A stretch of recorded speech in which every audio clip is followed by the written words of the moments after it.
व सबस्क्राईब करा आणि बेल आयकॉनला क्लिक करा।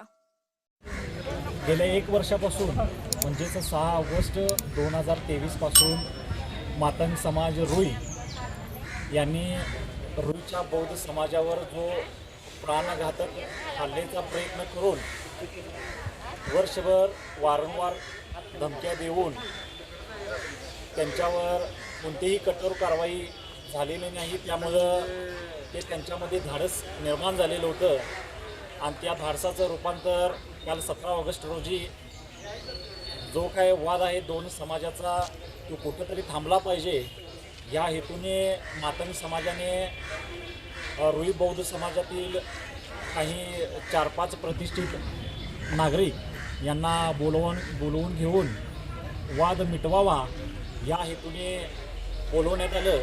पण तो वाद मिटवण्यासाठी नाही तर तो वाद त्या वादाचं रूपांतर हल्ल्यात करून आमच्या रुई बौद्ध समाजातील एक अभ्यासू व्यक्तिमत्व असणारं, खरं म्हणजे बघितलं तर त्यांना वकील हा पेशाच दिला पाहिजे समाजानं, ते सचिन कांबळे यांचं या हल्ल्यामध्ये निधन झालं आणि पोलीस प्रशासनानं त्यांना पाठीशी घालून कोणतीही कारवाई केलेली नाही, अद्यापही केलेली नाही।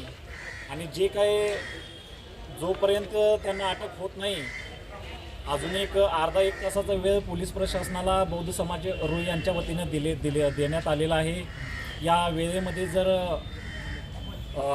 भ्याड हल्ला केलेल्या गावोंना अटक नाही झाली तर आज महाराष्ट्र राज्याचे मुख्यमंत्री एकनाथ शिंदेजी आज कोल्हापूर दौऱ्यावर आहेत आणि अटक नाही झाली तर त्या मुख्यमंत्र्यांचा ताफा या ठिकाणी बौद्ध समाज रुई यांच्या वतीने अडवण्यात येणार आहे। धन्यवाद।